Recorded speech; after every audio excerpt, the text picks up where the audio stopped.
Bonsoir et bienvenue à tous. Le discours était très attendu. C'était le temps fort de la visite de Nicolas Sarkozy en Israël, devant la Knesset, le Parlement de l'État hébreu. Il a donc soufflé le chaud et le froid, la déclaration d'amitié, puis l'appel à faire des concessions.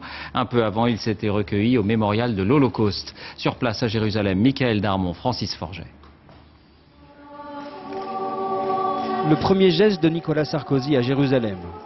Entretenir la flamme du souvenir de la Shoah à Yad Vashem, en mémoire des Juifs exterminés par les nazis. Entre les cérémonies calibrées au millimètre et les moments plus décontractés, c'est une ambiance israélienne pour Carla et Nicolas Sarkozy. Attention, vous faites pas mal, c'est pas la peine. Shimon Peres a lui-même supervisé la programmation de l'accueil des Sarkozy en Israël et tout à sa joie, le chef de l'État demande à son épouse de signer le livre d'or.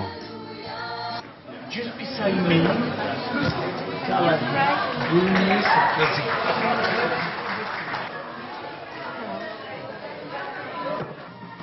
Nicolas Sarkozy a voulu que le temps fort de sa visite soit son discours devant la Knesset, sa prise de risque comme il appelle. S'il s'est porté garant de la sécurité d'Israël, il a également tenu des propos à contre-courant du gouvernement israélien. Mais il faut avoir le courage de le dire. Et je le dis, sans vouloir offenser personne, je le dis tout simplement parce que je le pense.